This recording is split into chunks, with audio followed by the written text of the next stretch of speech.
Hello, one and all, and welcome back to another episode of Interstellar Radio, NACL podcast brought to you by Supernova and NRG Kia. As always, RMC here with Gordo, and our guest for tonight, fresh off the fountain, it's Doc Respawn himself. And Doc, I'm sure you get this a lot, but what's up, Doc?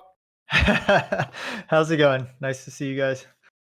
It's great to see you too. And to introduce, of course, here on Interstellar Radio, we love for our guests to introduce themselves with two truths and a lie. And I'm going to be honest, this might be a hard one for me. I've seen your name, I've seen some of your videos and your work, your interview at LS, but there's a lot about you I don't know. So let's try this out. Doc Respawn, two truths and a lie. All right. The first one, I started playing video games on the original Nintendo system, NES. Okay. I am a formerly trained art major, and I also used to play professional paintball.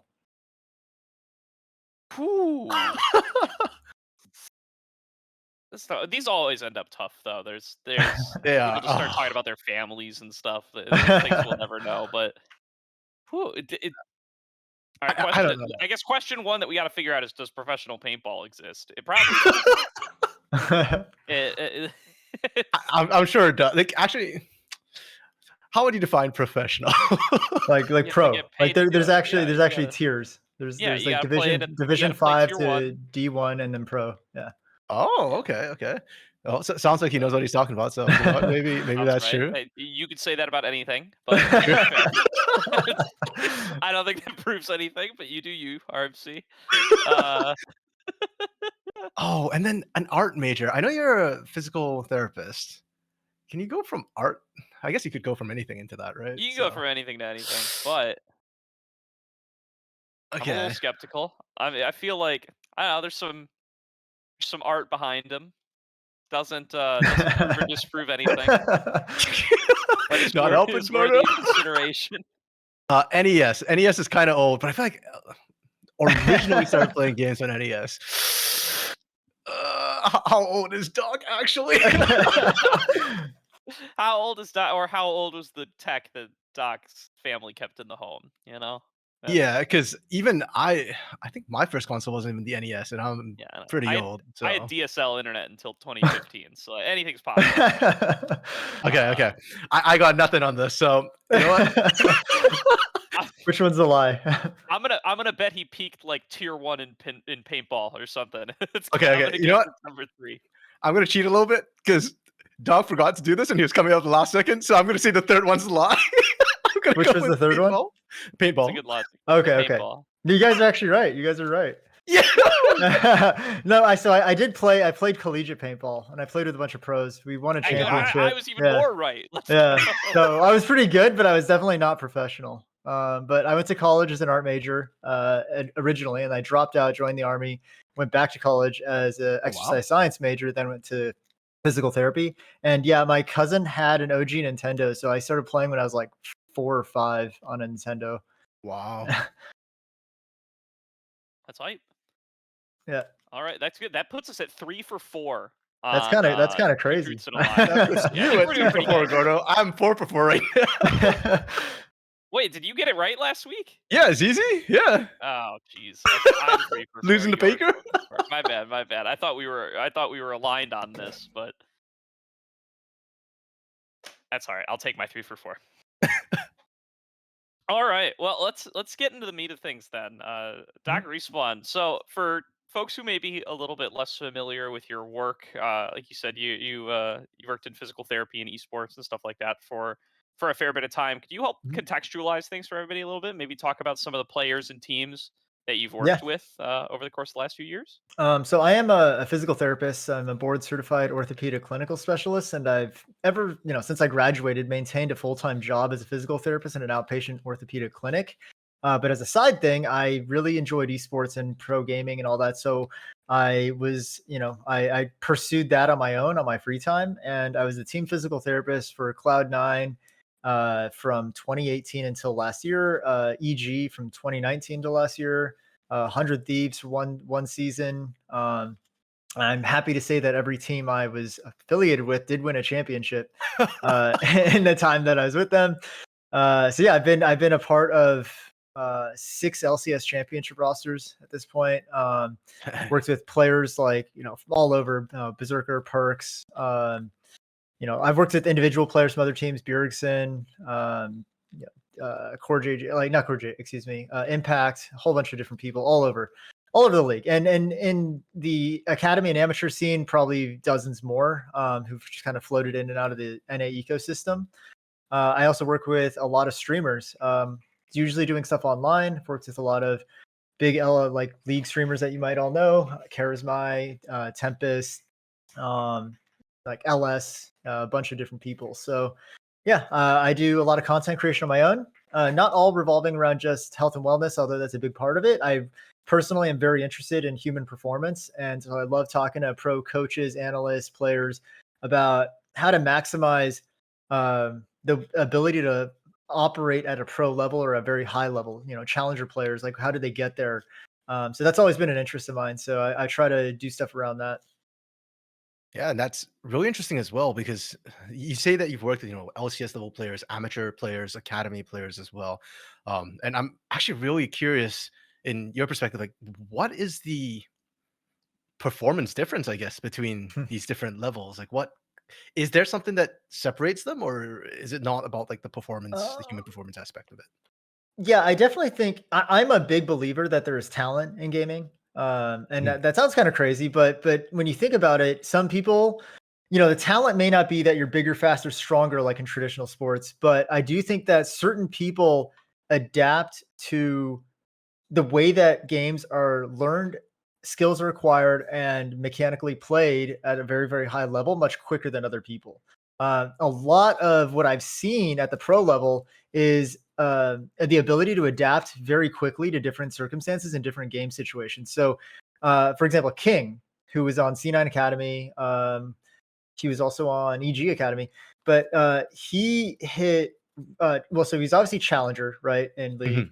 And in this free time, he managed to hit Radiant in Valorant. He managed to hit Grandmaster in Hearthstone, and he was also the top tier whatever in World of Warcraft. I was at the same time What? Okay. during season.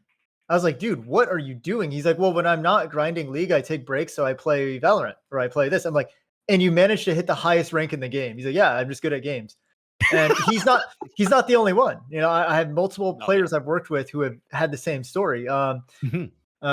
Kumo, when Valorant first came out, it was kind of near off season. He was on Academy at the time, and he's like, "Oh, I'm just gonna play." He started playing Valorant. He hit back then it wasn't Radiant, it was like Ascendant. He hit the highest rank in the first week of the game being out. It was Valorant, right? It used to be Yeah, called Valorant. yeah, he hit the Valorant rank in the first week, and he's like, "Oh, I Wow. used to play CS:GO, and I almost went pro." I'm like, "What the hell?" And so, yeah, what I've seen is a lot of these players are obviously very, very good at games in general, but that Mhm. says to me that there's some sort of skill acquisition or bridge between different games, even if the game itself is different. Um, Rohan God, who I just played with today, actually, he's a challenger level player in League, has hit the highest rank in like 12 different games, 14 different games, and in a very short amount of time. Like most people will never touch Challenger. He hit Challenger in a year, then he switched to Valorant, hit Radiant, switched to Hearthstone, hit Grandmaster, whatever, hit Challenger and TFT, and he just all these games required completely different skill sets, but there's something about their approach to skill acquisition and understanding the game and breaking the game essentially that Mhm. makes it so they have some sort of, I think, a genetic advantage. Their brain is hardwired differently than a lot of ours. Um, Now, the difference between I think LCS, academy, and amateur level players, though, is sort of you have that baseline of ability, but then there has to be the intangibles. So, what separates a lot of academy players from LCS level players is oftentimes not their mechanical ability or ability to play the game, obviously, but rather sometimes teamwork.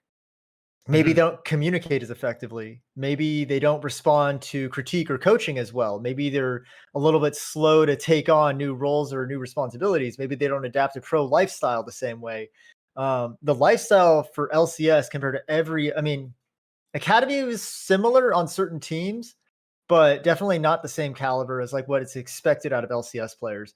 And a lot of these kids, when they're 18, coming out of their parents' home and for the first time living on their own, and they're expected to all of a sudden do all these other things like train and scrim and VOD review and work out and do content and, respond to socials and all this stuff, it's overwhelming. And I think a lot of them have a hard time adapting to that. And so as a result, either their gameplay suffers or they sort of mentally go through that much stress. It makes it really difficult to kind of stay with it. So I think the biggest separation from the tier 1 to below that is usually just the mentality. Okay. So I guess as a physical trainer, then or physical therapist, pardon me. Yeah. Like I'm curious, like your role in terms of helping academy teams Mhm. or NACL level teams, tier 2 teams, right? If you're saying it's Yeah. mostly like a mental difference in your opinion between tier 1 and tier 2, Well, do you think like there's a large role you can play for tier 2, or do you think like you actually need to almost go down a level in order to there's really boost them? You know? there's actually two things that we need to talk about in that Mhm. question, and you're not even familiar with why yet, but as a physical therapist, my scope of practice is physical health and wellness. So when I'm Mhm. contracted with teams, that's generally the scope of what I focus on. As a personal mission, though, I love advising and helping players with how to develop as professionals and as people. So a lot of what I did with the academy level players was sort of indirect coaching on, hey, here's how you should be approaching practice, here's how you should be approaching your mentality towards skill improvement. Mhm. Or I just kind of questioned their mentality on stuff like, hey, what are you doing right now in your solo queue time? Like, how are you making this effective for yourself? And players that I worked with that actually integrated some of that stuff really well actually did pretty well, and a lot of them have made it up to LCS level.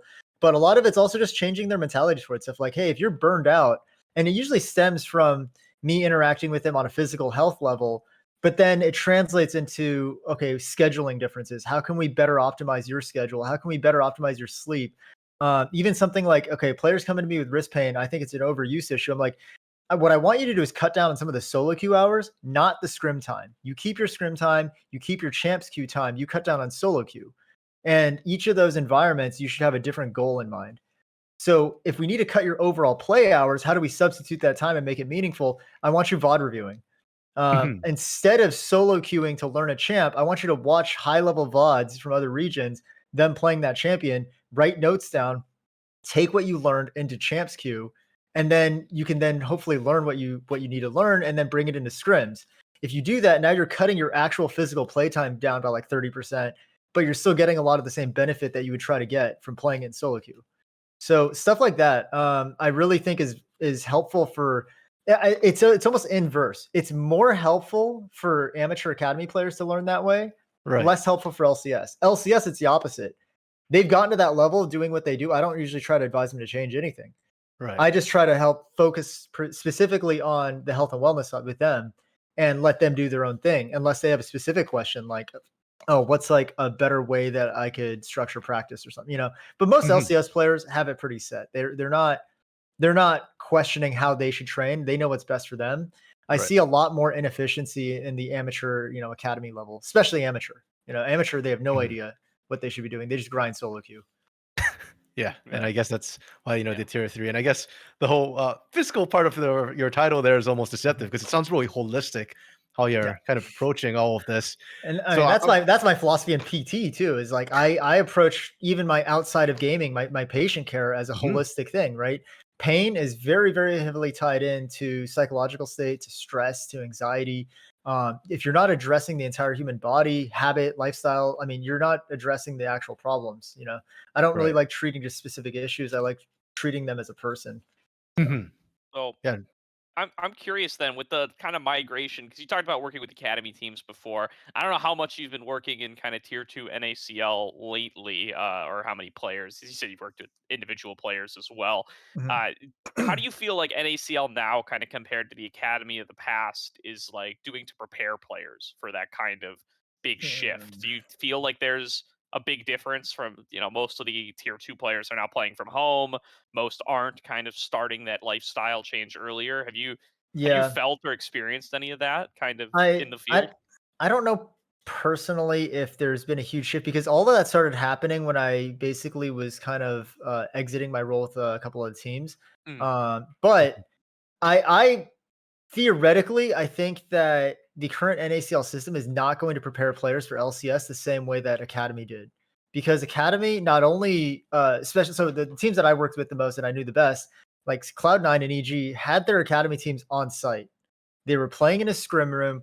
Their schedule is almost identical to LCS. And so when you're talking about preparing a player to step into a new role in a new environment, that's the best way to do it. They know what it's going to be like to be in that scrim room. They can see the scrim room from across the hall. They know exactly what it's like. And a lot of times too, the indirect benefit is they're constantly talking to the LCS guys. Like there's constant interaction, there's constant feedback. A lot of the team, like C9 and EG, would run Academy scrims where they run scrims against their Academy team with the LCS team as scouting data. That's an opportunity for these players to get LCS level scrims without having been at that point yet. So I think there's a massive disadvantage in the current system compared to previous in terms of the experience itself. But at the same time, I do think that the current system, because they're doing fearless draft, they're doing all these other things, they're playing best ofs, is also providing them with a very different experience than Academy players in the past would have gotten.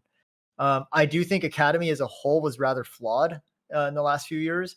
And my experience is probably a little bit biased being a part of 2 teams and 2 orgs, 3 orgs, really. 100 Thieves is actually very good with their Academy team too. That really took Academy to a very serious level. Like they really wanted it to be a farm team. They wanted to pull out of, if you have 3 or 4 splits of Academy players, you might try to pick 1 or 2 players out of that whole group that you want to promote up. But if you can do that, now you have a budget player that costs very little compared to an import. You already know everything about them. They already know your system. They've worked with your coaches. They can slot right in a lot of times. And a lot of times even they might have already had stage time with the main team, just depending on how things have gone. So I think as a system, it's much more beneficial for a rookie coming in to have gone through the previous Academy system. But I do think there are benefits to the current NACL system that we just haven't fully explored yet. I do think Fearless is going to force everyone's draft or champ pool to widen so much that you're not going to see quite as many pros coming in that are like 1 or 2 tricks anymore. Right. I think there's a dependency now to have a wider champ pool, which I think is really good. And I think playing best ofs is something really good. Now, the other downside is they have 0 stage time. Yeah. So that's something else that in Academy you sort of had. You had a pseudo stage, right? Because they're sitting in a room together. There's that palpable energy difference of being next to someone physically that most NACL teams are never going to experience until they get to that level. You get that's you get one best of 5 on stage, maybe. Right. Out of all of the teams that potentially each came in with 1 BO5. We haven't talked quite as much of the sidetrack, but I actually think collegiate is an area that I'm super interested in. In my opinion, in the next 10 years, we're going to see collegiate kind of surpass NACL or get teams into NACL at a competitive level. I love seeing Maryville doing well, by the way. And I think that's the next direction because now you're combining the best of both worlds. You have players who are going to have in-person stage time experience playing collegiate, going to LANs, going to travel, doing all this stuff, but hopefully playing at a high enough caliber of competition against NACL players that LCS teams are going to scout that much more easily. There's going to be a ton of stage data. There's going to be a ton of VOD review for them. You're going to see how they interact as a person. And then coaches on the collegiate teams can provide accurate feedback on who is this person, right? Even in NACL, like online, we've still seen incidents of players who, oftentimes they don't get to the NACL level. They're often open qualifiers. But coaches think, hey, this player is really mechanically talented. They're really good. It turns out they're a booster or they're like, like they have all sorts of personality issues outside a game that they just weren't aware of because you don't see that stuff when you scrim with someone, 3-4 times a day and that's it. And they're just non-existent, In collegiate, that's not going to be an issue. Like these people know who the players are day to day. They see them in the room with them, So I'm a big advocate of collegiate kind of entering the NACL space at a much more competitive level in the near future. In a way, I almost felt we have you in for the wrong week because Maryville didn't even play this week, unfortunately. But we still have wildcard, which is basically SLU. So Wildcard's Well, basically SLU. that's what I'm saying. Yeah, there's going to be this interaction now. We're like, okay, if a collegiate team is basically good enough to compete in NACL, like, hey, maybe they just add one player, because maybe they just don't have a full challenger roster, you know, like, okay, well, we can pick up a challenger support. Now we're NACL level, right? I think that's amazing because now, you know, you get sort of the best of both worlds. These players get an education, usually at cost because they're getting scholarships, and they're improving the collegiate ecosystem by just being there. You know, the fact that we're seeing collegiate games with freaking Dardoch against like that's crazy. Like that team was borderline bottom, you know, 8 LCS. Like, Yeah. like, so yeah. For sure. 100%. We'll have Winthrop in here in summer, by the way. I feel Oh, like I yeah. say Oh, this every episode. I'm gonna keep. I'm a big Winthrop fan. Obviously, I worked with Artemis at EG. Big fan of Artemis. I love his approach to team environment development as well as player development. So he's sort of in line with me in the sense that we're trying to do things a little. I would like to see esports move in a slightly different direction than it has in the past.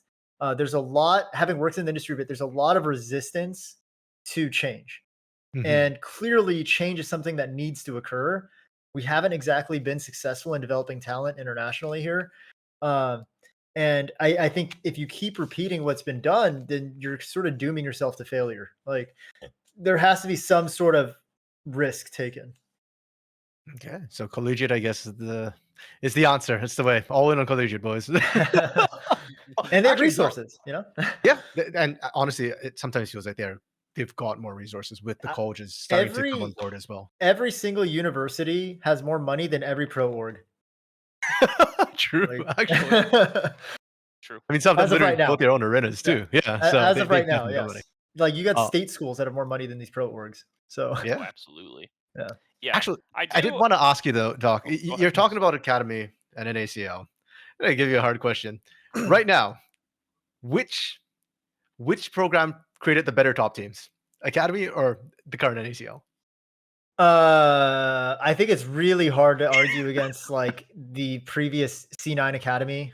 C9 Academy would have beaten probably the bottom 3 LCS teams like in 2021, 2022. Like, that team was arguably like Darshan copy rosters. Yeah, Okay, that team could have beaten the Dig and Immortals of that year. Oh, like easily. Like, they were a better team. They were stomping the main team in scrims a lot. Like, there were weeks where they do Academy scrims and they literally stomped the LCS team like 4-1. Like, crazy games. Yeah, that team was very, very good. That Diamond, you know, like, you know, they just had a crazy roster. I think at the very, very top, TL, right? TL Academy was a very, very strong team. I think much better than a lot of the top current NACL teams right now, just in terms of ability. But I think right now as a whole, NACL is much better than Academy was as a whole. Because there was at least 4, I'm not going to name names, at least 4 or 5 teams that kind of just phoned it in with Academy. Like, I talked to players that were literally on these teams that said, yeah, we don't get any support, no coaching, no feedback. Like, we just literally show up, we play our scrims, we go on stage, you know, we play our stage games, and that's it. They go home. And he's like, it's cool because we're getting paid to do it, but like, I'm not improving. Right. And one of these players is currently on an LCS roster now. And he was really frustrated by that experience. He's like, I joined Academy to try to get better, and I feel like they stunted me because I wasn't improving enough. And so I had to keep trying to find ways to improve on my own. And he's a, you know, starting player now, and he's doing very well. But it was like, that was unfortunately the circumstance for a lot of the bottom Academy teams, which I think NACL fixes by just making it a hyper competitive relegation type thing. I love that. Relegation forces you to remain competitively viable. You cannot just coast with a bottom place team for 5 years in a row anymore. Yeah, there's no more safety. 100% agree. I think relegation's always better for competitiveness. So interesting. That we think the average level is higher, but the ceiling not quite there. Especially when we consider, if we look at NACL right now, FlyQuest challengers at the top. A lot of I mean, part of it might be tied together, right? Like, the ceiling is lower now because those players are split among so many different rosters that the overall rosters are better, which is great. You know, like, iron sharpens iron, right? Like, you want the parity in the league to be close. And that's kind of what we're seeing even at the LCS level, this split, which is amazing. Every team looks like they can take games off other teams. And it's not like they're taking games because other teams are just throwing really hard. It's like, I mean, I watched Shopify literally play a clean game against like they look great, you know.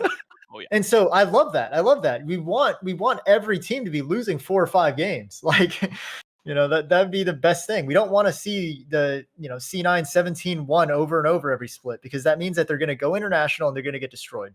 Yeah, and even in the NACL level too, I don't think there's any. This week we saw FlyQuest challengers drop a game. Granted, they're still 3-0 series wise, but they're not invincible either. Mirage Alliance might be 0-4, but they've won games as well. We're not seeing like a huge Mirage. I mean, I think FlyQuest was sort of my consensus #1 anyway, so I'm not super surprised there. I'm shocked at Disguised. Team Liquid challengers, I thought was going to be a top 3 team. Supernova, I knew was going to be. I mean, not just because the bias, but like Supernova, I actually thought had a very high ceiling, and I'm really glad that they're putting it together. I mean, I had them kind of in the middle of the pack, but I was like, in my podcast that I did, or my interview with Joshi, we talked about how Supernova's ceiling is actually very high if they can click, and somehow they look great right now. I'm really shocked at some of the other Wildcard we had very low, and they've really been popping off, and it feels like they're just playing as a team really well. Like they're trusting each other. They're they're talking trash and they're just going for it. Maryville, same thing. Like, I love to see it. Maryville. Although I think I was about to say I might have skewed my earlier preseason ranking of Maryville had I known Niles was playing. Like that was a big. That was a big. The whole top side's different. I mean, that's a big jump. And so like when Niles playing, now it's not just your top lane is better. Your jungler has an easier time. Everything is just moves better. So. I think that would have definitely shifted them up a few ranks in my mind. Yeah, but I think Mirage. I'm actually very high on Mirage. I think they'll get it together. Like, there's too much talent on that team. You think so? Yeah. Let's talk about Mirage. Let's get into it. Yeah. Actually, like. I was talking about this with RMC before we got started, right? Like TL and Mirage, they look like they're one game apart from each other because they are one game apart from each other, 1-3 and 0-4 respectively. But like, I think Mirage is like in a way worse spot because they have, I think, a much harder schedule ahead of them, right? Because they've already played like your lit esports, especially like they played early season Fear, early season Wildcard, which is kind of like where you'd anticipate those teams to be a little bit weaker. And they still haven't played FlyQuest, they still haven't played DSG, they still haven't played TL. And meanwhile, you look over at TL. TL still gets to play Mirage. They still get to play lit. They still get to play Maryville, though Maryville I think is like closer to the middle of the pack than we initially predicted, but they're still pretty they're in the beatable tier, I think, even if these teams are a little bit weaker out of the gate than we anticipated them being. So I'm getting pretty worried for Mirage after the 0-4 start, just because of it's not good. It's not good. It to me that seems like there may be some personality conflicts or might be some coaching conflicts. Like, if they can figure out their environment, the skill is there. Like, they have very, very good players. And so I think it might be one of those things, if they're ramping up, right? If they can get it all to click, then they're going to be beating the best teams. But that's fair. It just depends on whether or not they can get it to click, because they might just completely implode going 0-4. That's the other option, right? And there's players on that team that have a history of sort of being volatile. Like, it might just implode. So it's almost like a coin flip in that situation. I think TL is really underperformed. I don't know what's going on. They should they have a established coaching staff. They have a proven record across years of developing players. I know that they sort of work close. I've never worked at TL, but I heard that they work closely with their LCS team as well. Like, they really work on improving. And so that's one of the teams I'm really shocked that they're 1-3 in the standings, but it doesn't feel right. Like they should probably at worst be 2-2. Like, it doesn't seem right. Lit, I think, is overperforming a bit. Fear as well, I think, is overperforming. Maryville, I do think is overperforming. I mean, I'd love to see them continue, but for them to be like top of the standings right now, I thought they should be more in the middle. Like, I think they've gotten away with a few games. Yeah. And I think it's interesting the teams you name as well, because like Fear, Lit, Maryville, all of them are the two series teams right now. We've only seen 2 series out of them. So I definitely agree with you. I think it's like next week it could be completely shifted now because they've lost, like everyone kind of evens out again. Schedule's so wonky. Yeah. Yeah. because both of them have like 2 matches I think next week. It's such a short split though. It's kind of crazy because like these really, and it's a best of one technically in the round robin against every team, right? So Yeah. so it's really really rough if you are, like you said, like Mirage, and you've lost against the bottom 3 teams. You have to win now. Like that does make it more stressful for sure. And Yeah. I haven't even done but I'm not an analyst, but I haven't done as much of a deep dive into how they stack against each other quite as much. I'm a little surprised at Disguised. I think that has more to do with they're just trying to gel as a team.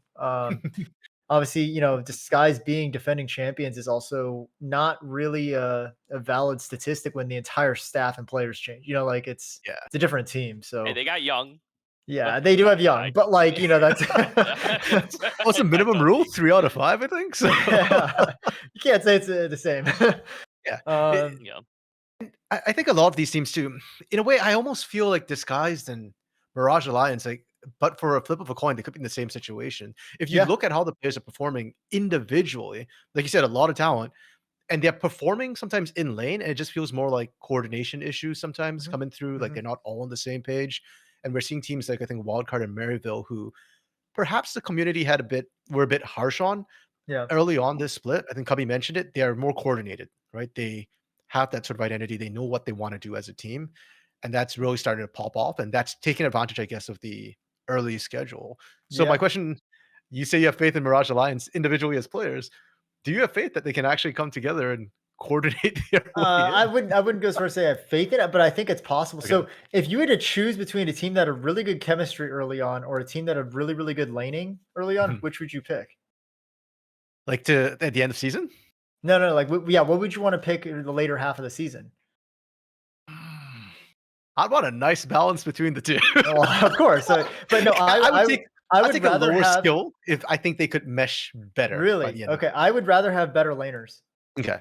because you can coach players to play together if you have winning lanes. It's easier to have it's easier to have advantages, right? Like if you start the game, if your problem is you keep throwing games after 15 minutes, but the first 15 minutes you're always 6k gold ahead, that's an easier problem to fix than trying to teach a team that just is barely scraping out wins, but is losing all 3 lanes every game. That's a fair. much harder problem to fix, because you're trying to improve the individual skill level now of a player. Like, hey, you need to learn how to lane better, like in the next 2 weeks. And that's challenging, And I do think that, you could argue both ways, right? Like it's sometimes easier to improve a player if they just maybe haven't had lane coaching. You find a good positional coach, you improve their matchup knowledge, you improve their ability to lane. Like all of a sudden, hey, they're starting to go even or win lanes now. Okay, that makes this whole game much easier now. But I don't know. I think Mirage, like I said, it's a total 50-50, so I wouldn't put money on it. But I do think the ceiling that they have is there. Like if they can just get their players to play together more. It felt very disjointed watching their last couple of games where they would take a fight and they would make a great play and then just throw. Like you guys get an advantage and then somebody that's caught out or something like that, they don't know how to push them or something. So I don't know. I definitely think the teams at the top, you just see that coordination more. Supernova feels like they play sort of to the edge. Like Shochi just likes to go in. Like it is what it is. But sometimes he goes in so quick he dies and respawns by the time the actual fight occurs, and he saves them. So. But this is something that I heard in C9 too, way back when Blabber was a rookie. Jack was saying like, hey, Blabber's a kid that we see such high potential in, and he's got this like go button where he wants to fight and he knows he's going to have the hands to carry it, but he dies a lot. So how do we get him to play at the edge without becoming passive? And so they told him, keep working on this stuff, like keep looking for smart fights, but we never want you to not go in.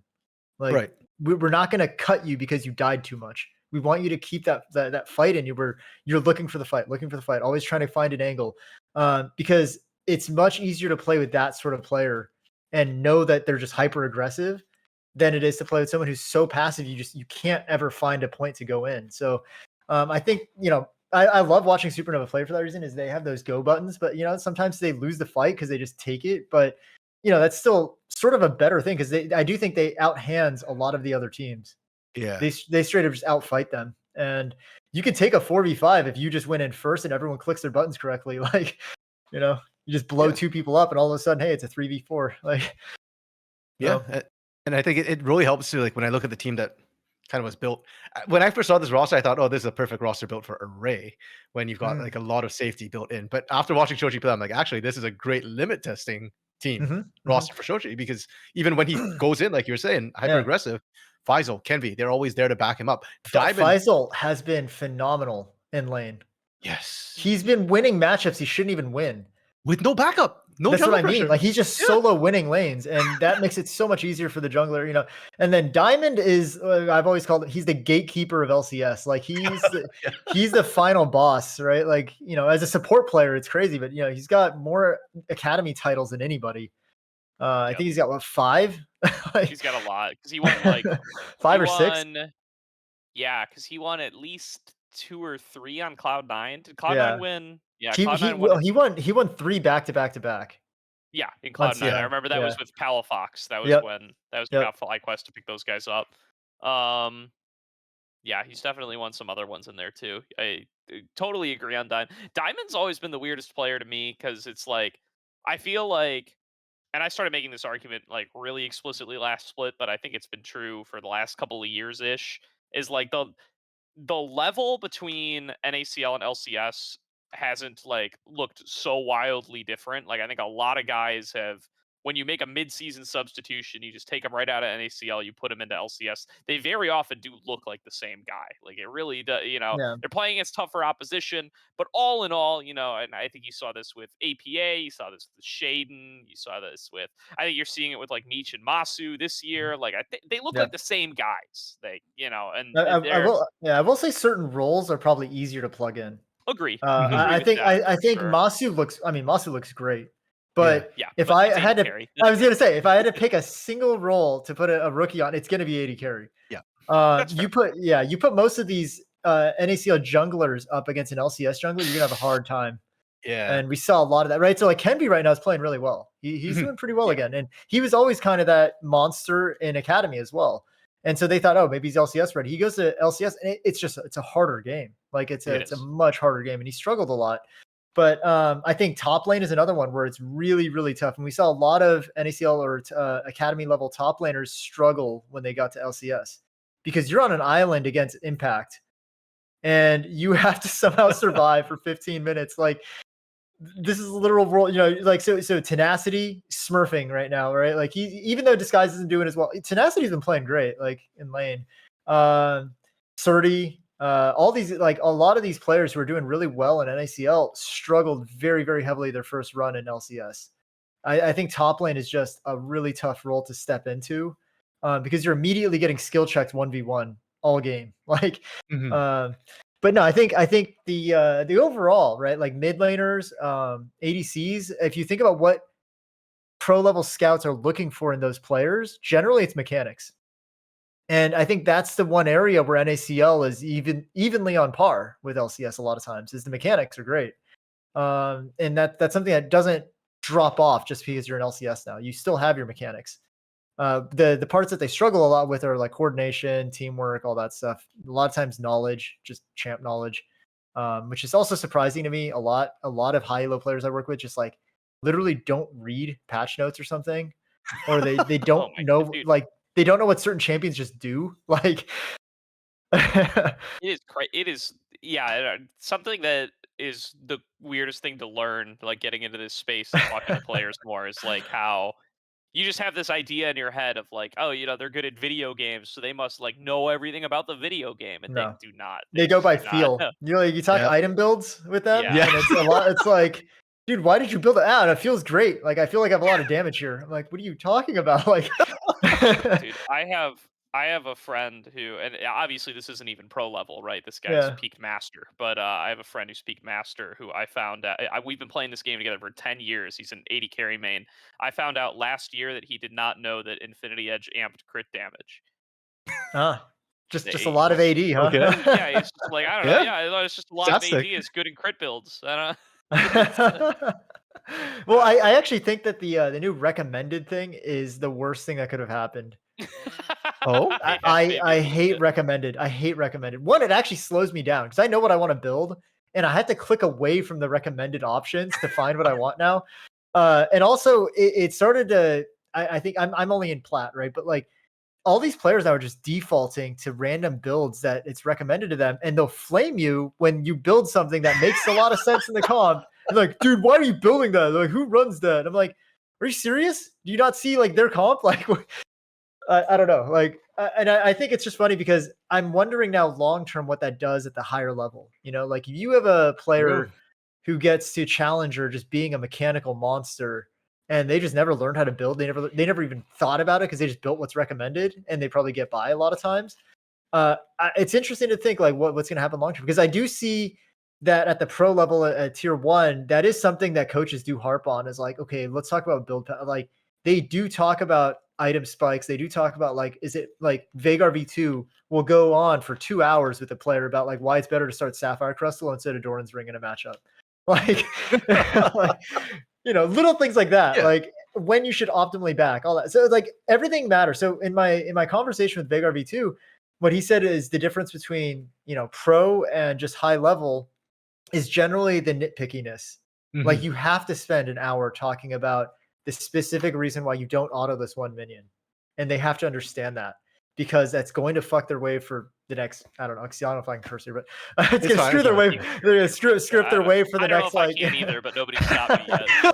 you know, No, we're good to go. I- This is all I'm true. just We're I'm good. talking off the cuff. So like, you know, like that might screw up your way for the next 5 Yeah. minutes. And you just didn't realize you shouldn't auto that 1 minute. I've heard him talk to Fudge about that. You know, like so I think the big difference is that in tier 2, tier 3, you get away with a lot of that stuff. And when you get to tier 1, you can't. So what that means is at tier 2, tier 3, the question shouldn't be, oh, why does this matter? It should be, okay, how do I continue working on that stuff? So in my conversation with him, his big thing was that this is what the East does. They hyper fixate on everything, on every little detail. There is no, oh, they won't punish it that bad. Oh, I screwed up and I lost 3 minions. It's not that bad. That's something they will actually sit and work on at the challenger level. They will not let players advance past that until they master all of those things. And so that's why when we get to the tier 1 level, their tier 1 is just different than ours because they don't have all these little errors. And he's like, that's the hardest thing about dealing with players coming into LCS is they should have known this stuff in tier 3 and they don't. And now I have to teach it to them in tier 1. We don't have time for this. You know, we're trying to master like broad scale like macros. We don't have time to be teaching you how to lane with this champion. So I think that's a big thing that maybe tier 2, tier 3 should also be focusing on. But also, you know, at that level, it doesn't seem to matter as much because you're not going to get punished as much. All right. Yeah, I mean, just this last weekend too, in the match against Supernova from Mirage Alliance, RJS built, I think Wit's End was the first item he completed. Yeah, he was getting flamed a lot for that. Yeah. And It I was a honestly, little my weird, first but reaction was like, okay, I don't think it's a terrible item. Like, I understand a no. Nash's would feel better. He wanted but the MR yeah, and he gets the attack speed.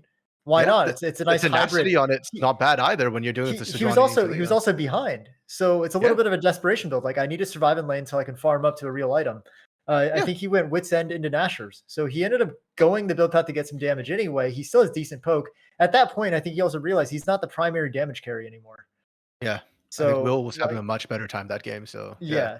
So I get it. And RJS is one of those players who's always been very vocal about being off meta with his build path and always thinking outside the box. He's gotten a lot of arguments on Twitter, not so much anymore because I think he stopped doing that, but I've always enjoyed it. You know, he's one of those players like Wolverine or, you know, some of these other coaches who like to get into debates about this stuff because he's got thought process behind what he's saying. And you can't say he's objectively wrong in certain circumstances, you know? I think a lot of players were like, or a lot of people, they're probably Silver, flaming him in the chat, like, oh, what is he doing? What is he building? And it's like, if he's deciding to do that, it also means that he's indicating how he wants to play the game. Yeah. So if he's going a more defensive build, he's not trying to be the primary fight. You know, like I think he probably didn't like we sometimes default to playing how we sort of are used to playing. So a couple Yeah. times he went in as a zero and he got blown up, and I'm like, wasn't the best. Like maybe if you had built more aggressively, you could have done that. But I think sometimes that's the hard part is like you might build for I do this all the time too, where I'm like, okay, I'm behind, I'm gonna build tank items, play tank Swain. And then I sort of just play like my normal Swain, and then I end up realizing I do no damage, and that sucks. But I think that it's hard to judge a player for doing that. Like I think his mentality and his thought process is in the right place. But again, maybe Mirage wasn't on board with that. Maybe they didn't understand that he was doing that. So now the whole team is disjointed. Like, why is our Azir building defensive? And now we can't use him as damage. How are we going to play these fights out? And it becomes very, very dysfunctional. So yeah, I agree with that. And I think I almost want to double down on that fact of communication, right? Because I feel like maybe that's why the general chat reacted the way they did as well. Because in solo queue, you're not communicating that with your team. Like when you start building defensive as a mid laner because you're losing the lane, you're not telling your team, hey, somebody else needs to step up as a carry. And I'm watching the way Mirage Alliance played, I almost feel like that wasn't communicated as well because it felt like they almost expected RJS to still output them to PS a little bit. And so when I look at it, it's like, okay, I kind of see where chat's coming from. And I feel like for Mirage Alliance, that's almost symptomatic of the issues that they're having, like the lack of connection, it feels like, throughout a lot of their mid game. And I feel like, that's a diagnosis that makes so much sense with Mirage too, right? Like if you consider the situation that they find themselves in is, Prismal and Dardoch are both fresh off a role swap. Will's brand new to the team. They traded out coaches for Svenskeren, like right before the season started. So it's like there's support for a while. I think they have to. Dardoch have has to, played support for a while, but he preseasoned as a jungler, right? And Prismal also preseasoned as a support as well. I mean, both were playing both roles. I cast combines where both of them were playing both roles. Prismal was something that we haven't talked about as much, but I was talking about preseason was that this season you're going to see the most volatility of any season in the last 4 years. Because of no preseason.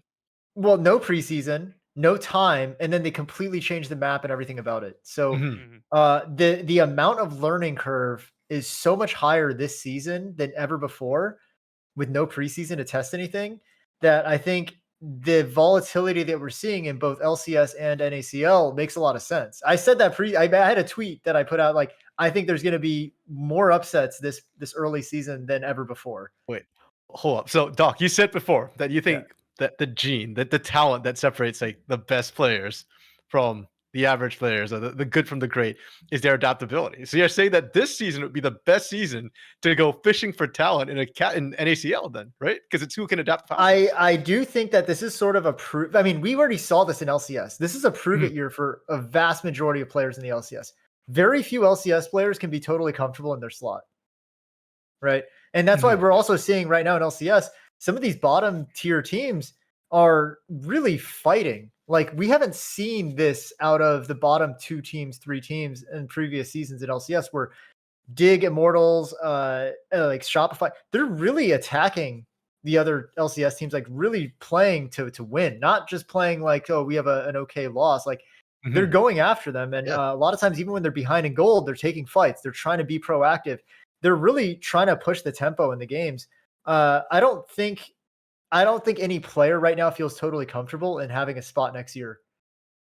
And so you're seeing a lot more of that hunger. I'm seeing, like players at the LCS level are working harder than they ever have, I think, because they know that there's all these players right behind them now who really want the spot. And the teams have shown here's the thing, with minimum contracts across the board, right? Because of esports winner, if you are on a bigger than minimum contract, you have to outperform everyone else or you are not worth the money. Yeah. And so there's a lot of stress there. There's a lot more pressure because it's not just, oh, I'm LCS, I can sit and coast now. You have to not only be better than all the other players at your role, but you have to be smashing them. Otherwise, why wouldn't I just pick up another player who's 90% of what you are and pay half as much? So I don't know. I think there's a lot more of that across the league, and it's a good thing. But also the volatility will settle down. I think summer split, we're going to see sort of that falling back to the norm of what we're expecting of like the top 4 teams are probably going to be the same top 4 teams. And you're going to see more of that separation again as coaching staffs and all that kind of, and that's not a bad thing. I think that's natural. There are just better coaching staffs and there's better organizations when it comes to preparing players. And then the rosters that have assembled better compositions of players are just going to kind of rise to the top if they play together well. I think C9, I kind of meme about it on Twitter, but I think it's a fluke. I do think that, 0-4. yeah, I do think that maybe not by spring, they might take some time to figure it out right now, but by summer, you're going to see a very different squad. I'm not worried about them, honestly. With the current like NACL rosters, I mean, FlyQuest, we kind of expected to be where they're at. I do think that the parity that we're seeing right now is going to separate some in the next few weeks. Like I said, I definitely think TL is gonna have a resurgence. I think Wildcard probably gonna fall a bit. Maryvale probably gonna fall a bit. There's gonna be sort of a more stratification again. But a lot of it is, again, we're what, a month and a half into the patch, or into the new season. Yeah. Right. Like, players are still literally figuring out builds. Like, Yep. they're still trying to figure out what's optimal on their champion right now. It's not set at all. I know I'm, again, low elo, but I was struggling. I was 50% win rate for like 60 games or 50 games. And then I decided, you know what, I'm going to start first building Leandry instead of Rylai's on SNWIN. Now I'm like 80% win rate. Like, it's not like I'm just playing better. It's like, well, like, yeah, it's actually just better in lane. Like, I get more damage early. So I think a lot of that stuff is still happening across the board, where you're still seeing a lot of the experimentation come through. This is normally what happens in preseason. Yeah. Like, we shouldn't even be in season yet. So I'm not shocked that there's been this much upset. Yeah. My eyes are especially on the bot path right next to Gromp that just every game makes or breaks on right now. Like, how long is that going to? The other thing, is bot lane red side Tribrush going to be where the whole game gets decided? Yeah, like the first month that the season came out, everyone's obsessed with the grubs, right? Like, if you don't get grubs, you lose. And now every team is saying, like, well, if you give the grubs and get 2 dragons, like, yeah. Like, you're suddenly on soul point now. Like, you can basically dictate the game from there. Your bot lane is still strong. It's solid to play around your bot lane. I definitely think a lot of, even the macro is adapting. And right now, the map being so open, okay, if they have grubs, like, oh, they can split push really easy. It's so easy to kill split pushers right now because of the way the walls are. You could just jump them from everywhere. Like, I definitely think, like, as a whole, the game is still being figured out. And we're seeing it live, which is really cool. But yeah, it adds to volatility. Anytime you have a situation like that, better teams are going to lose and worse teams are going to win, because it's also just short, like in NACL, they're playing best of series, but they're also only playing that team the one time. And it's really, really, really hard to prep for a team in Fearless when you're only going to play them one time. You don't, especially early on, you don't have any VODs of them. Yeah. Like, you have no VODs of this team, and you're going to try to prepare a Fearless draft against them. That's wild. Yeah, and I think that's why Gordo was talking about the strength of schedule, right? Like, the fact that TLC and Mirage Alliance might look really close on paper, but that strength of schedule really might screw them later because of who you face early without VODs. Strength of schedule, like, I think that's also, like, I always warn against. I feel like everybody knows that strength of schedule matters, and then, like, week 2, week 3 rolls around, and everybody forgets that. LCS is kind of immune to it right now because they actually completed a full round robin in 3 weeks. It's not usually the case. But I think it's happening with NACL a little bit too. Like, you look at Disguised, right, sitting at 8th, sole possession of 8th at 1 and 2. But they lost to FlyQuest and Team Liquid, and they beat Wildcard. They're following my preseason power rankings exactly. Like, I would have predicted them to lose to those 2 teams and beat that one team. So I would expect them to be. If you had showed me the schedule and asked me what will they be at this point before the season started, I'd say they'll probably be 1 and 2. But then it actually plays out, and it's like, and everybody acts like it's. No, I'm a little bit disappointed just by scheduling, in that we saw some of what I would consider like the better matchups so early.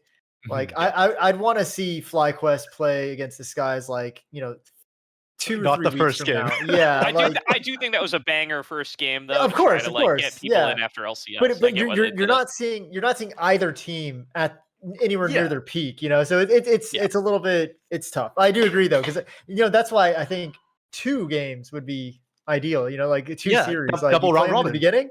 Yeah, double round robin, play them again at the end. Now the fact that they'll only see each other again in like playoffs is like, that's good, I guess, but yeah, it would be nice to see more games or more series. At least they have best of threes. I love that. Like, True. Yeah. God, It LCS does. needs it. Yeah, and I especially love it with Fearless Draft too, because honestly, Yeah. if we don't hit the third game, it doesn't feel like Fearless has that big an impact. We're seeing teams Yeah. often just kind of swap the compositions they're running. I am Yeah. so sick of Kasante Udyr top, man. It's like That's one game, what hopefully this, that's like what every LS second. said. Is Fearless is not going to fix the issues of stale meta. It's No. just expanding the stale meta. So now instead of the same 7 champs, you see the same 12 champs, like Yeah. over and Yep. over and over. But that's just the nature of the game, right? Like it's like you go into Yeah. solo queue, it's the same issue. Like Fearless Draft essentially reflects solo queue, unless there's one tricks involved.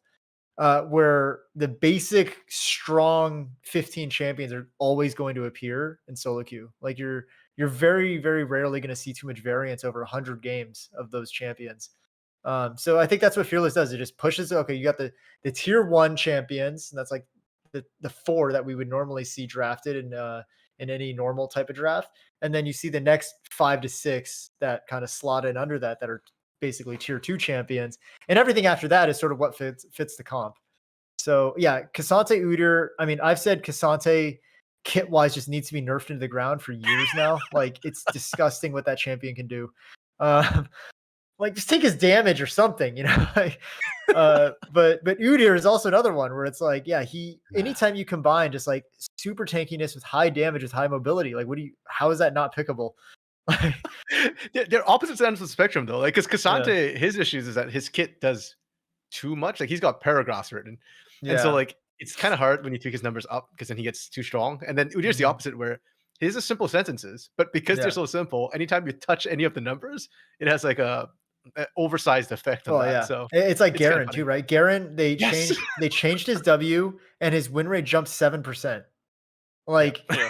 it's just massive what he can do now because like it's ridiculous.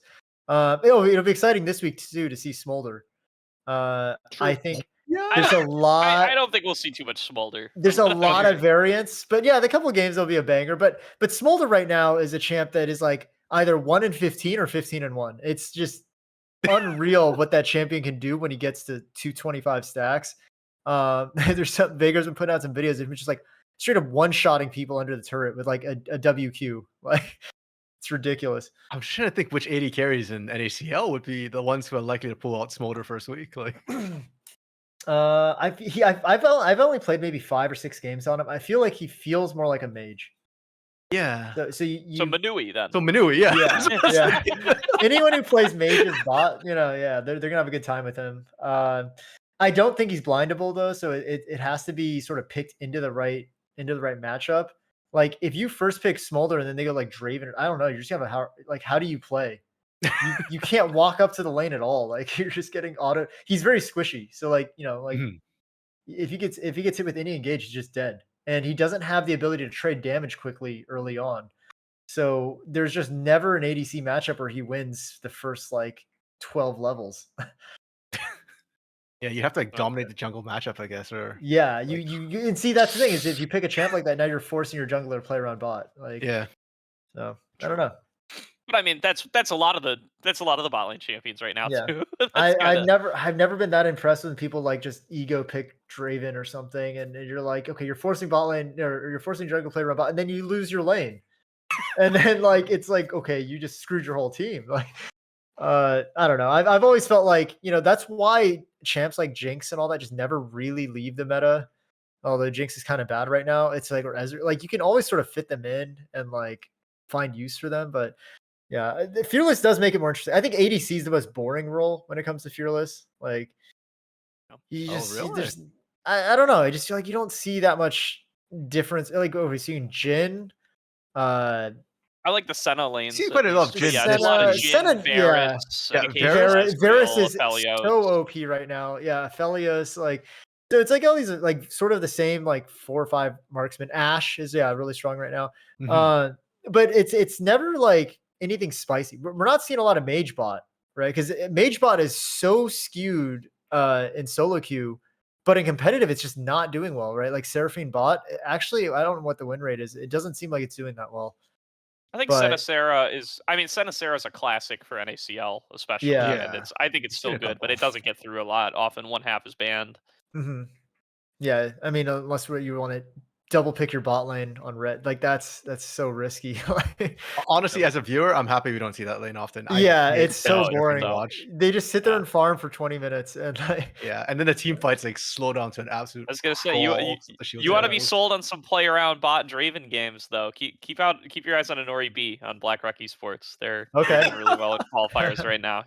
They'll be in promotion tournament. I bet. That'd be Yeah, great. that's one thing I do want to see. You know, He'll play that stuff. I'd love to see. I know it'll never happen because of franchising, but like an LCS relegation game, Oh um, my god, I would would be love if they so just wild. rotated 2 NACL I teams mean, in, just let them it, play. It'd be even with so wild. franchising, just do an exhibition match, right? Like so that Yeah, we can yeah, yeah. flame the crap out of an LCS team if That's they lose. true. Like, That's true. It's not a true relegation, but you have to play them in a best of. Mm. That would be really their great. mini, yeah, the losers cup, or for the Yeah, LCS team. Like that'd be great. just call it Challengers Cup or All something, right, and you for know, like I'm the gonna, challenger team yeah, that yeah, yeah. wins, they get so much fan I'm work. gonna message Mark Z. Let's make this. Yeah, let's make make this happen, a dude. thing. That's a good idea. Yeah, No. and it also gives a lot of incentive because like that's your like last chance as an NACL player. Like show the LCS rosters like, hey, this is what we can do. Like this, Yeah. I deserve a spot on your team. Yeah, if I beat Um, the other player in lane, yeah, I'm literally LCS ready. Pick me, right? You're yeah, talking about yeah, top lane being a hard one. yeah, Imagine a challenger, an NACL top laner beating an yeah, LCS top laner, right? There's no yeah. excuse not to pick them up at that point. Sure. Oh, that's another thing I didn't really talk about, but something I do try to coach a lot of players on when I meet with them, especially amateur and academy, is uh, pitching them on like their career idea. Like you need to be making content, you need to be tweeting, you need to be building your brand now because not only because okay, it's important if things don't work out, you can be a streamer or whatever. Like that's a good side income. Um, it's more beneficial for LCS rosters to pick you up when you have a brand established because now LCS rosters are heavily looking at what value the player brings, not just are they good and can they win. Like if Mhm, you come and you like Sniper, I mean, he's a great player. He's doing awesome. But mhm. also look at what 100 Thieves has done with him. He's become the Yep. face of that team. They Yeah. put him on the front of every promo picture, every single like content piece. He's fairly well spoken. He does well in front of a camera. Yeah. Like this is stuff that players need to be thinking about. You can't just grind in the shadows and hope that someone notices who you are. Because honestly, like Vagar talked about this too. There is that level of uh sort of like nepotism that exists, not in the way that we think, oh, I'm only promoting my friends. It's he's literally saying that I would have a hard time trusting you if I don't even know who you are. Yeah. And so putting yourself out there and being more of a brand before you even get there actually makes you more marketable to LCS orgs. I mean, I'd argue it's a failure of North America in general with our scouting. But hey, man, if that's the way the system is, you got to play within the rules, right? And Yeah, yeah, if you can't trust the scouts to find the right people, then you got to make yourself big enough that even without scouts, that the yeah, top teams are seeing you, right? So yeah. And I think there are some very good scouting individuals in the LCS like ecosystem. Uh, it's definitely more spread out than it used to be. So okay. probably the best example of good scouting in LCS was when Peter Dunn was here, and Yes. he identified four of the most prospective like NA talent players. Two of which obviously won LCS championships. Right. And Jojo, Danny. one, Yeah. yeah, and Mia, but she ended up not Mm. playing past amateur, but I think for other reasons. Mhm. So, Yeah. but yeah, unfortunately, I was always very, very hyped on her. I chatted with her a bit when she was on EG amateur, and was hoping that she would end up coming back, but we'll see. I mean, it's never too late. True. Yeah, he was speaking very, very highly of her when we were at EG Spring Finals.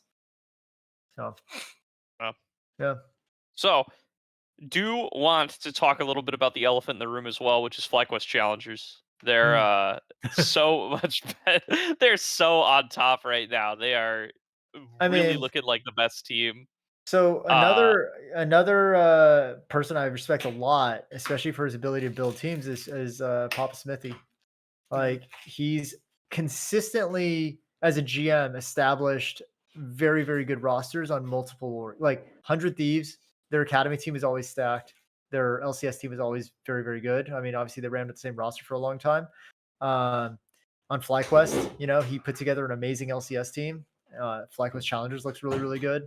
I don't think it's coincidence that you have certain people in certain orgs, especially when the orgs allow you to kind of explore your ideas, that you start seeing kind of that, you know, there's a consistent trend of team building. So Yeah.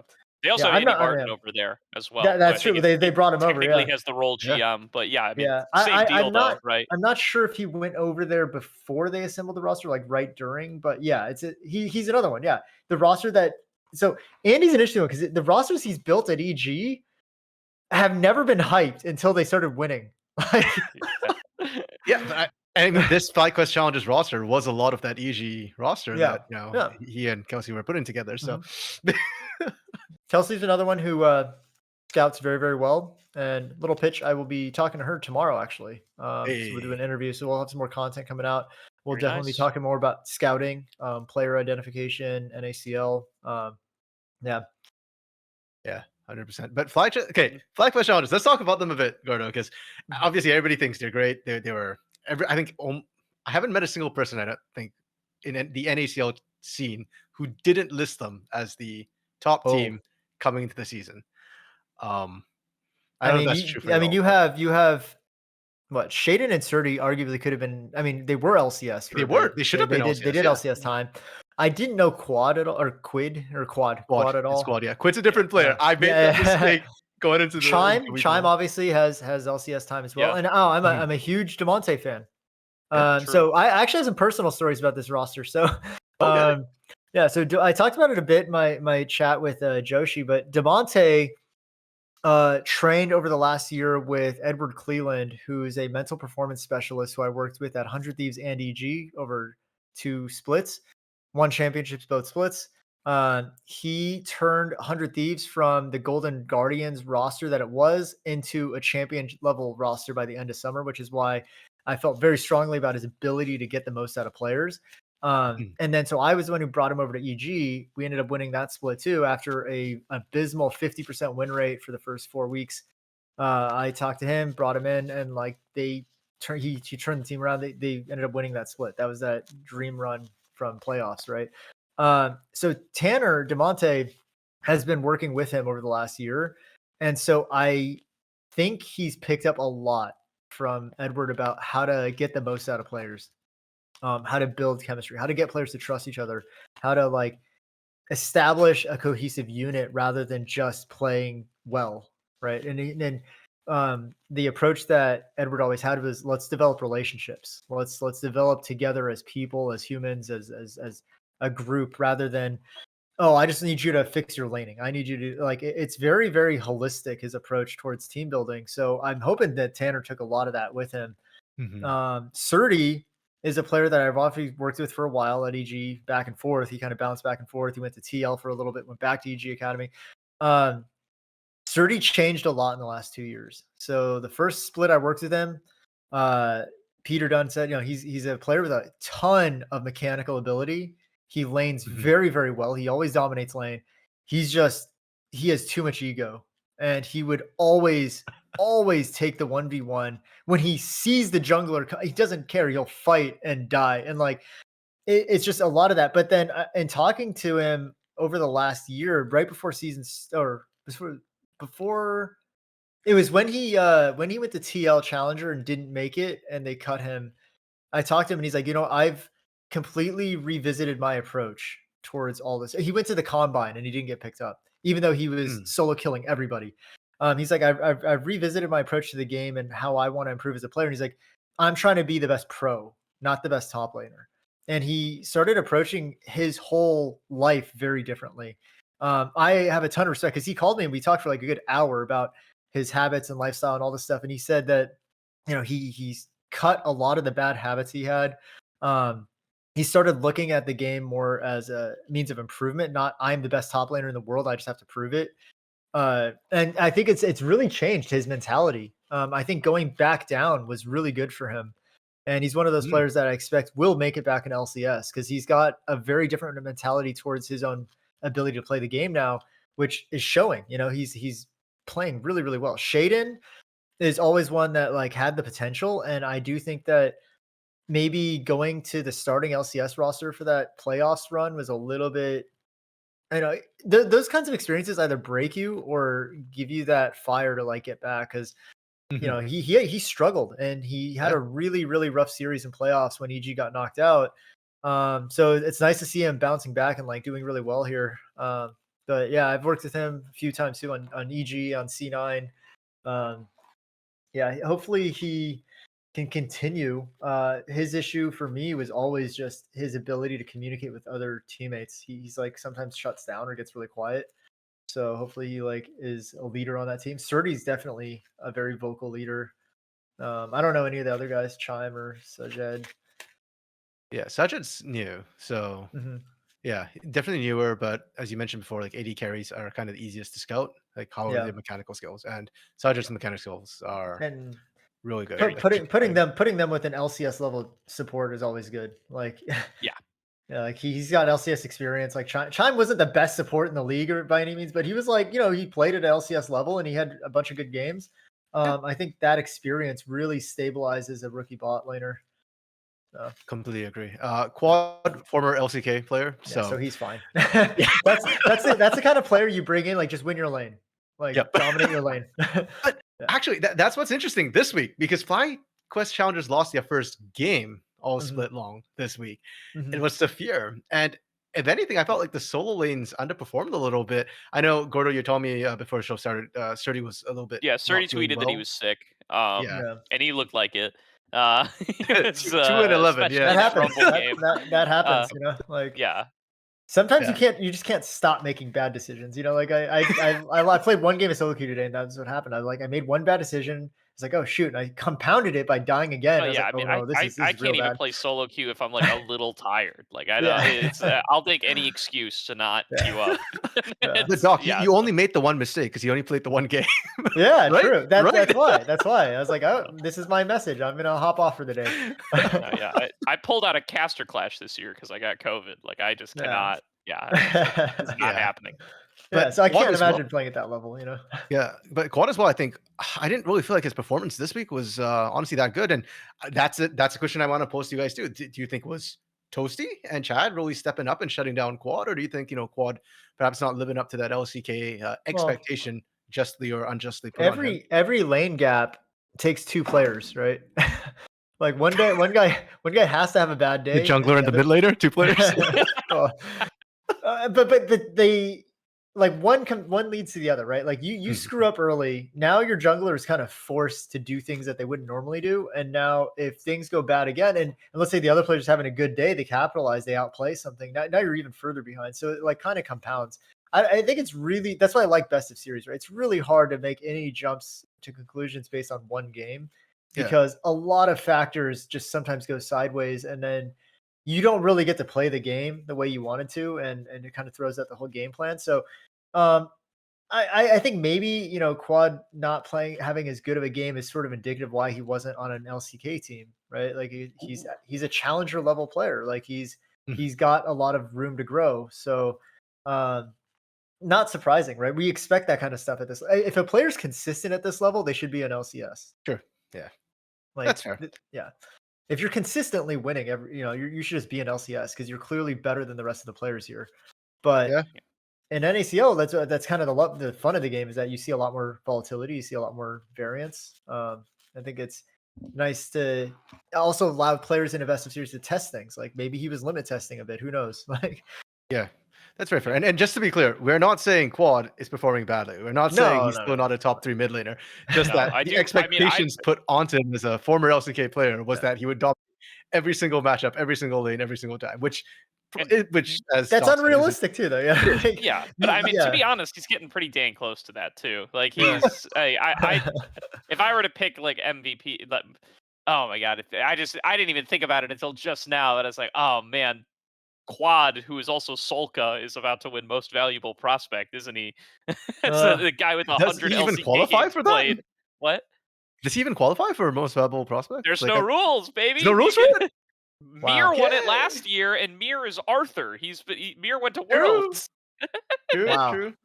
So I just realized it actually just struck me that Solka / Quad is going to win Most Valuable Prospect in NA with 100 career LCK Oh, man, games that's played. dirty. That's dirty. Yeah, but I mean that's what you want when you bring a player over, right? Like Sure. Yeah. that's what they. But then also, if he's winning this hard, then I'm not surprised that he's gonna have occasional games like this where maybe he's just overconfident in the matchup, and he's like, you know what, I don't have to be that clean because I know I'm gonna eventually win anyway. So and if you're gonna test, play styles, limit test champs and all that, might as well do it now. You're in first place. Sure. You can even drop a game and it doesn't matter because you're still gonna win the series probably. Like I have always been open to, especially at this level. It's not like these records are staying. It's not like you want to be like in LCS, right? If you're 17 wins, you kind of want to just close it out and be the first team to ever go undefeated. Like nobody really cares about that at this level when it comes to like, can you drop a game versus learning more and like improving and pushing players. I just don't see that being that important to drop a game or two here. Yeah. Like, Yeah, I objectively, you're right. I just feel like for players, they probably do care, but then the coaching staff's probably like, no, like we need to improve. Who cares? Yeah, about and then losing? we we saw that a lot. Like C9, a lot of fans were like, when they were 15 wins or something, like, oh, I Mhm. hope we can close it. Like, we're not. I straight up told people we're not. We're not gonna close the season winless because or lossless because they're going to start trying comps. Yep. Because they don't care about that. They care about locking in worlds. Yeah. And this is when you're going to start seeing experimental comps come out because they want to learn things. And they don't. The record actually is not that important to them. So I definitely think at especially in Fearless, especially best ofs, you're going to see a lot of trialing. So I'm never worried about Mhm. dropping a game or even dropping a series, right? Like, what if FlyQuest decides that because they're going against the bottom place team, that they're just going to try some random comps to just see what they can do with it, Like, it's because they know even if we drop, like, let's say, even if the math works out where they drop a series and they're still locked for first, why not? You don't want to give away comps you actually want to play later. You don't want to like give more VODs on comps that other teams are for sure going to see in playoffs. Like, why not just throw something random out there that makes sense? Don't int, but like try some other stuff and just get some. You can get more out of that than other teams will, because Yeah. if you pull something weird out, not only do you get valuable information on whether or not you can play that, other teams now have to add that to their database of VOD review and have to analyze it and have to spend time going over something that you probably won't ever play again. Like, Yeah, that makes a lot of sense from a strategic point of view. I'm just thinking because the last match of the entire season of the regular season is going to be Mirage Alliance versus FlyQuest Challenger, Yeah, and everything you said is right, Doc. But I'm thinking if FlyQuest is first and they lose to Mirage Alliance, and if Mirage is last place, what's the mental damage going into playoffs? well, that's versus always losing a that's loss? always things. So mentally, you have to just prepare your team for that. Like, if this match does not matter, right? You cannot let this affect you from a standpoint of like confidence. We're gonna go out there. We're gonna try some new stuff. This is a win-win for us. We have a free series here. Why not? Let's try to make it 3 games even and try 3 different comps. And now Mm. the team that we actually need to be next week, the playoffs, and they have to now scout 3 different comps or 3 different VODs, go through and break down everything that we did in these games, and we can just forget that he's ever existed. You just bought yourself like days worth of prep time. Like, Sure. Yeah, no, and that Fly yeah, Challengers Cincinnati Fear series, I mean, there's been so few games played that it's like you could read Mhm. whatever you want into it. yeah. And it's like I'm in between a million things here. Is like, is Fly Challengers beatable because Fear were able to take them so far and all the games took so long to close out, even the dominant ones? Like, Yeah. is Fear really good because they're the only ones who have challenged them? Is Fly just unbeatable because even the best top laner in the league is running it down, they still win? I don't know what to believe. That's probably the more believable thing is that Yeah, they I'm have leaning to on that last one, but they have to make a disproportionate amount of mistakes compared to the other teams to lose. agree. So it's gonna be much hard. Like, they have to have one of the worst possible days they've had, and the other team has to play significantly better than they have to win a series against them. So I mean that's just sort of the echelon Are they division, right? that far ahead? Like, are there any teams you think who would be able to take them on a not bad day? Like they I don't mean, have to yeah, like I think Supernova might take a series off of them. I think partner with just Supernova, by the way. Yeah. No, I honestly just like having watched a bunch of the Supernova games, like when Mhm. Supernova's peaking and they're playing like at their high, like they're very, very good team fights and all that. What I look a lot more at this level of play is team fighting. You know, macro and all that is Okay. important, but it's like there's a lot of mistakes made all over the board. But like if you can out team fight the other team, you're gonna win way more games just because like the way that they play right now, like you're just gonna be able to force advantages. So mechanically, you know, like some of these teams are just kind of ahead compared to the others. Like you don't see as many mechanical errors like compared That's to like I mean, obviously FlyQuest is up there, Supernova. I think Disguise actually will click eventually. Um, he sort of clicked already now, but like I think just team fighting wise, Ah, Mirage, if they could just figure it out, like their players I know can team fight. Yeah, Like I agree if with they you. like each of those players individually has been on teams where they are like good players, you know, like they can mechanically play. They're disjointed for whatever reason. Yeah, So like they should know what they need to do yeah. to Yeah, make things it's work. like when you watch like last year, right? Masu, he's just different. Like you just look at him play team fights. It's such an Mhm. advantage having a mechanically gifted team. Danny, you know, when he was playing, it's like it's just even in a disadvantaged situation, you're behind on gold. Well, their player is just freaking insane in team fights. Yeah, He always positions well. He never gets hit by abilities. How do you play? Like so, yeah. I don't know. I think yeah, FlyQuest is obviously the team to beat, but certainly there are teams out there that if they pick a good fight and they win a 5v5 and they somehow beat them and kill four of them, like now they're getting Baron, now they're getting all these advantages that doesn't matter what the macro was at that point. It's like, well, you just gain a 7k gold swing, so like you're gonna have an easier time. Yeah, and I'm actually thinking about your point about team fighting teams too, because I'm looking at the top table, right? You've got FlyQuest, Maryville, who are sort of the undefeated teams as of Yeah. right now. Then you've got Supernova, Wildcard's Wildcard. team fighting has been kind of crazy. I actually think kind of disagree. I think Wildcard's team fighting hasn't been amazing, but I think their skirmishing and their Right, willingness right, to right. keep fighting has caught Yeah, and that's a winning that's what I mean. special. That's what I mean. Like Yeah. they drag fights on and Okay. they Yeah. will Yeah. turn them into advantages. It's Winston I will guess do. Winston will do yeah. anything. Yeah, He yeah. will. It's like they will overcome lane disadvantages because they're willing to take these skirmishes and like sort of Yeah. drag it out and then somehow pull something out of it. And like, well, now you're yeah, you won lane by 20 CS, but like you guys just lost all of that gold because of bounties and all that stuff. Like Yeah, and so like whoever died first, like the fight's gone so long that Woody might have been first in, first out because he's dead, but he's yeah. also the first second person to get back in the fight and Yeah. get the objective. It's And it's also it's actually it's first in, actually last in. 6 v5, like when you you drag it Yeah, out long enough. basically. Yeah, because I was just thinking too, like, okay, Maryville's had good team fighting, I think, Mhm. with how coordinated they are. And Yeah. sure, UG Spyrox didn't play that much and fall with the team, but they've been with the team. So Yeah. I'm not surprised that their team fighting has been quite clean.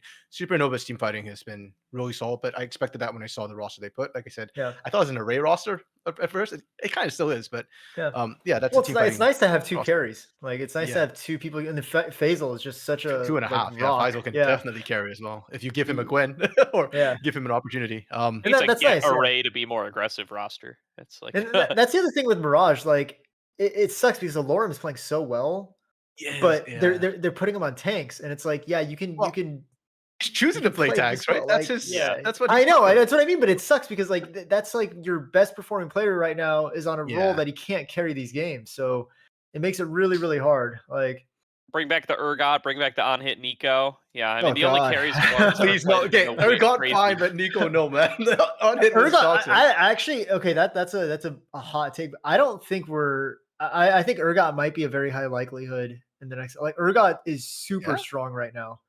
He's I'm down in for the it. right situation. Urgot is super strong. He's actually in solo queue. I think he's got like a 55% win rate. He's like actually very strong. Yorick, I wouldn't be surprised to see a Yorick. Like Yorick is insanely busted right now. I just feel like these are all the champions that like just dominate their lane and just do their own thing the entire game. So we're Yeah. just saying alarm split push. That's the win con. I mean, maybe right. Like they keep picking Scion. I think Scion's actually really bad right now. Like. Oh, interesting. Why? Like I Scion thought it was mid, Scion okay, mid but is good, Simon. but like yeah, but like Scion top is like kind of just not as good as like some of the other tanks. Like Yeah, Scion mid is actually kind of nuts. Like they played it in LCS even. I was not a fan of Insanity playing the Scion mid. Like I can see why he did it. Same with the Garen. Yeah, Like it yeah. was really annoying in lane, but I felt like some of those later fights, man, that was I think hard to play Scion with. mid was better than the Garen, but I think it ended up being actually no, I agree with that. I think I mean, because Scion Garen just was more annoying in lane, there's but like a utility to Scion with his ult. yeah, Like you can agreed. actually you can always it's like a free TP that you always have. So, Yeah. but That's fair. But I guess yeah, the same logic applies to lure on the top side. Sure, it might not Mm. be Enudir, it might not be Cassante, but I guess it might not even be the Ornn, but yeah. I The, guess the the like Poppy was so good, and it's just like yeah, actually, yes, the you can't Poppy. carry with Poppy. Like it's Oh tough. man. Yeah, I don't know. Mirage Alliance is kind of weird in that they're kind of not clicking, but yeah, when I Yeah, look at that, I think them and Lit are the two I'm looking to see pop off in team fights, but I think they'll both yeah. struggle for different reasons. Mhm. Mirage Alliance, the parts are there, they're just gonna click. Lit, on the other hand, I think the laning and early game has been a problem for them. Like Yeah, they're still doing stuff from behind, and I think Rock Boom's a really good team fighting AD carry, yeah. but they're just not getting to that stage of the game in a competitive state. And TL too. I thought TL's bot True, lane yeah. was gonna be so much better, like at Yeah. being stable. Like you got Spawn was like one of the best bot laners in Academy, like in NACL last year. And then went to LCS, did okay. He wasn't the reason why TL was losing games when he was there. Like, Yeah. You mean like, but Dignitas? Dignitas, yeah, Yeah. yeah, yeah. Like he wasn't the reason they were losing. Mhm. So I felt like I expected a little bit more out of that squad. Jenkins too. He's got LCS time. He should be doing better. But I don't know. Maybe it's the same thing. Maybe they're just figuring things out. They're trying to figure out a play style. That's one thing too. Is at this level, I think is super important is that teams need to have an identity as to like how they Mhm. want to play the game right now because just trying to do everything with the coaching staffs that they have, with the resources that they have, you can't really do all that. Yep. I think it's a little bit easier for LCS orgs to do that kind of stuff because they have so much access to like scouting and all this stuff, and they have reports filled out for them. They can go in and just be like, "Oh, this is the style we're going to play this week." At this level, I think most of the teams would probably benefit from just identifying what they're strong at and playing to that. Yeah. So yeah, instead of trying to play multiple different styles, like early game, late game, like we're team fighting comp or snowball comp, like just find out, hey, we're really, really good at laning. We're really good early game. Let's just snowball every game. Let's just play to that strength. And then in playoffs, if you need to adjust, you can. But um, with a best of one, essentially, right? Oh, it's a best of three series, but it's a best of one against each team in the round robin. You might as well just play to your strength every game. True. Yeah. I mean, if they're looking to win, I'd agree with You that. have to win Yeah. that match, right? Like Yeah. they can scout it and be like, oh, we know they're an early game team, so we're gonna play late game. But if you're also sort of an early game team and now you're gonna try to play late game against this team, like you're gonna have a hard time. Like Yeah. you're the one switching, where someone else is just kind of practicing and leaning into the specific play style that they always have and had success with. Yeah, and I think that's probably to me the biggest reason why DSG and TL challengers, which were like hyped rosters, have not performed well so far. Is Yeah. because I don't think they have an identity, right? They've Like I'm they've been looking at drafting all over the place. yeah, Like like I'm looking at challenger TL challengers. I'm like, okay, so who was meant to be the carry here? Because I thought it was right. Spawn, but you The aren't only playing yeah, to him. the only Like consistent thing has been the Keel Ivern, and I don't think that that's been Yeah. working for them. no, and disguise too, right? Like their wins just came off of what was it, Tenacity on Olaf and Irelia for Tenacity blinded, if I recall correctly. Like that's That's ego, but that's his but champ. it works, That's his right? champ. Yeah, if That's his that's gonna be champ. your identity is put tenacity on something that's gonna, like, absolutely crush the game, Make him that's carry, fine. and then you play around top lane. That works. Yeah. Yeah. I mean, So granted, Minui, Young, and Poom, did really well as well, but it didn't feel like they were playing, like, a cohesive team fight composition sort of style. It was more like, yeah. "Okay, give you guys things that can win your lane, and it'll pop off," right? No, And it I'm worked. excited to see like a double enchanter comp or something with him on a carry, and you just like buff the crap out of him. Like, You just wanna sway and bot, man. it was played in open qualifiers. My goat Shogo. Oh, yes! Shogo pulled out the Swain bot. Yeah. It's so good in the right in like if they have 4 melee and you pick Swain, they are screwed. Like it's just how do they play? Have you tested Malignance on Swain, by the way? Like, Yeah, I on the have. It's opposite. great. I played it It, earlier today. It's very good. it's okay. Again, it's very comp dependent. Like I like it into certain things. I if I'm the primary damage carry, I don't really like it because I don't know how to fit it into my build path. Because usually Mhm. I like going Leandry's Riftmaker. Right.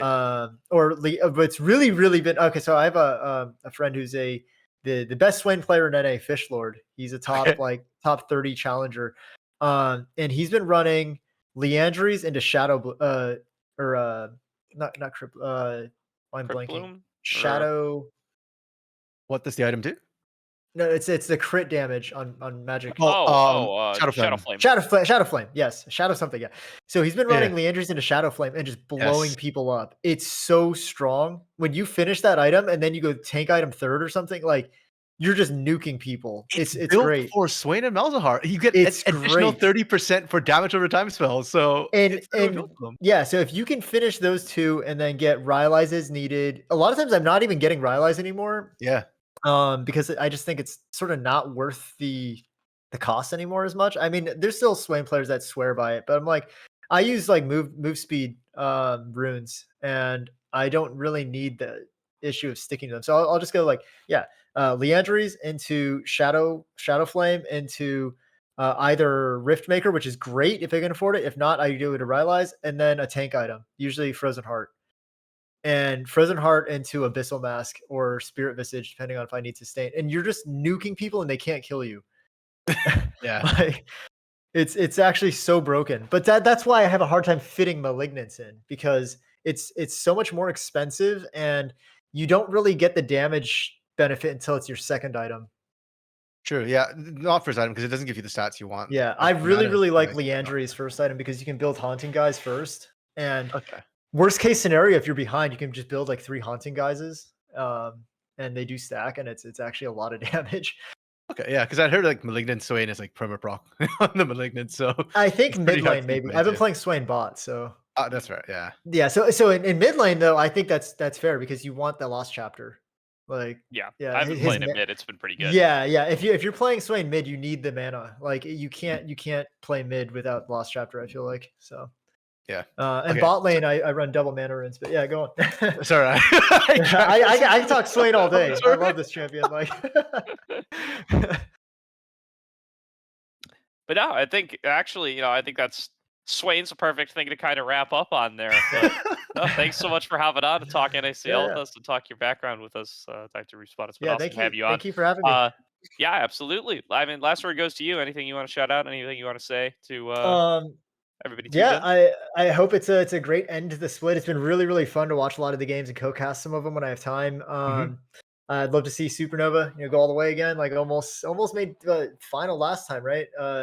Needed 1 series. They got relegated by. Oh wait, yeah. You're right. Well, I mean, okay. You're thinking of a different squad, I'm sure. But Supernova went all the way. Yeah. No. So I mean, yeah. Hopefully they go make a good run of it. I'd like to see some teams challenge 5+ challengers, and my personal, my personal dark horse is still Maryville. Like I'd love to see collegiate teams continue to do well. I worked with Maryville's team a little bit online, just briefly last year, so I'm a big fan of Clerky and like what he's built at that school. So love to see collegiate doing well in NACL. Hopefully that continues. Yeah. Okay. All so that's the hot take from Doc Respawn. Maryville to win it all. There we go. That's going to do it for the show. We'll see everybody next week. We'll have another guest. We'll have another week of NACL games to cover. But until then, stay tuned and root for Supernova NRG, baby. All right.